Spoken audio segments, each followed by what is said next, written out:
Sudah berapa lama jadi sopir pribadi? Tanya Farah sambil menyeruput es cappuccino miliknya. Sekitar 3 tahunan, jawab Aryan jujur. Pasti gajinya besar ya, makanya sampai betah begitu. Farah penasaran, ia menebak kalau gaji Aryan sebagai sopir pribadi pasti tidak main-main.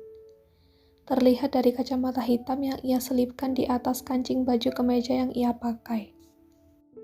Itu kacamata merek luar yang harganya tak main-main. Belum lagi, kemeja lengan pendek berwarna hitam yang ia kenakan tentu bukan kemeja murahan. Mungkin hidup Aryan terjamin berkat menjadi sopir pribadi dari pengusaha sukses.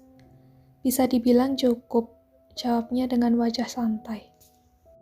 Farah mengangguk, tak berani lebih detail bertanya karena menurutnya masalah gaji pasti sangat pribadi dan rahasia.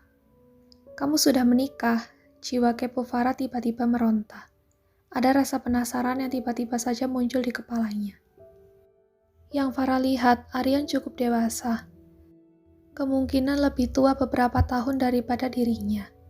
Setidaknya kalau belum punya istri, pasti sudah punya kekasih. Belum, aku belum menikah. Kalau kamu, apa sudah menikah? Tanya Aryan balik pada Farah. Farah menggelengkan kepalanya. Belum juga, lebih tepatnya gagal menikah. Mengucapkan kata-kata itu entah mengapa membuat Farah jadi teringat dengan mantan kekasihnya lagi. Betapa menyebalkannya Alvin yang tiba-tiba saja membatalkan pernikahan mereka.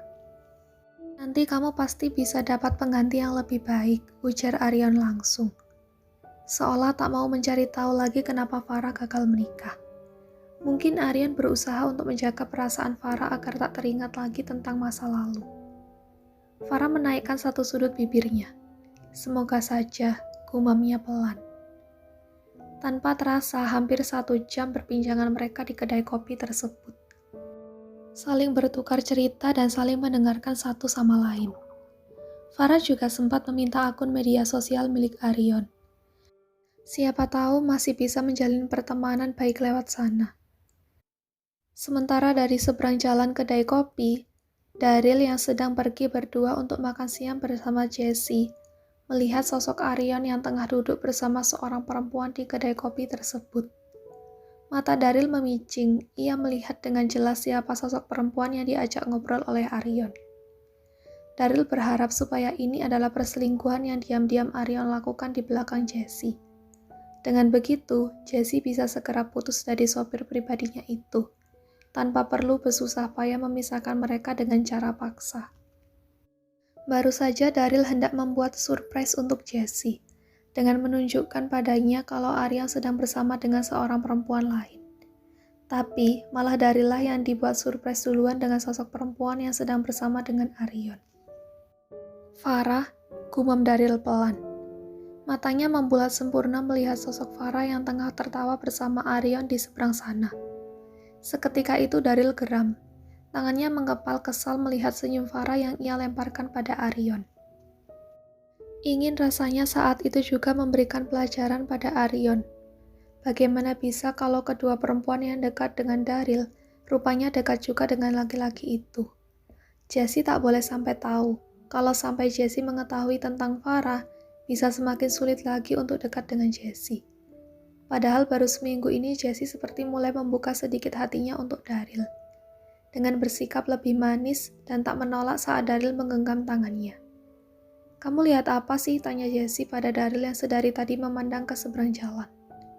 Membuat Jessie penasaran dan ingin mengikuti arah pandangan dari Daryl tersebut. Daryl tersadar dan cepat-cepat mengalihkan atensi dari Jessie. Tak mau membuat tunangannya itu melihat pemandangan mengesalkan itu. Terutama jangan sampai Jessie melihat Farah, perempuan simpanannya. Bukan apa-apa kok sayang, kita makan siang di tempat lain aja ya, tawar Daryl. Tempat lain? Bukannya tadi kamu sendiri yang minta makan di sini? Kenapa tiba-tiba minta pindah ke tempat lain? Jessie jadi kebingungan sendiri dengan sikap impulsif dari Daryl ini. Kata Jeffrey, tempat ini kalau siang hari sering ramai. Aku maunya supaya kita berdua bisa lebih memiliki privasi. Kita pindah ke tempat lain yang tempatnya lebih nyaman dan lebih sepi aja ya. Kembali Daryl berusaha membuat alasan agar Jessie tidak bisa melihat pemandangan di seberang jalan. Jessie menghela napasnya dengan pelan, lalu mengedikkan bahunya. Terserah kamu aja deh, ucapnya pasrah dengan keputusan Daryl. Daryl segera menarik pundak Jessie agar ikut arahannya pergi dari tempat tersebut, sambil terus berusaha menutupi pandangan tunangannya itu agar tidak melihat ke kedai kopi di seberang jalan. Mereka kembali masuk ke dalam mobil milik Daryl dan mencari tempat makan siang yang lain. Akhirnya Daryl dan Jessie sampai di sebuah resto Jepang yang memiliki ruangan privasi khusus. Mereka menikmati santapan siang mereka di sana. Walau dalam kondisi pikiran yang tidak tenang dan penasaran akibat melihat Aryan bersama Farah tadi, tapi Daryl berusaha bersikap seolah tak ada apa-apa di hadapan Jessie. Jessie menghabiskan miso supnya, sambil kemudian melirik ke ponselnya yang tampak tenang sedari tadi. Biasanya Aryan akan sibuk menanyakan segala hal, entah itu makan siang ataupun masalah pekerjaan, lewat pesan singkat. Namun kali ini sedari tadi ponsel Farah tampak adem ayem aja. "Kamu nungguin siapa?" tanya Daryl tiba-tiba. Jessie pun segera beralih ke arah Daryl. "Hah? Apa? Kamu lagi nungguin siapa? Kenapa dari tadi melihat layar handphone?"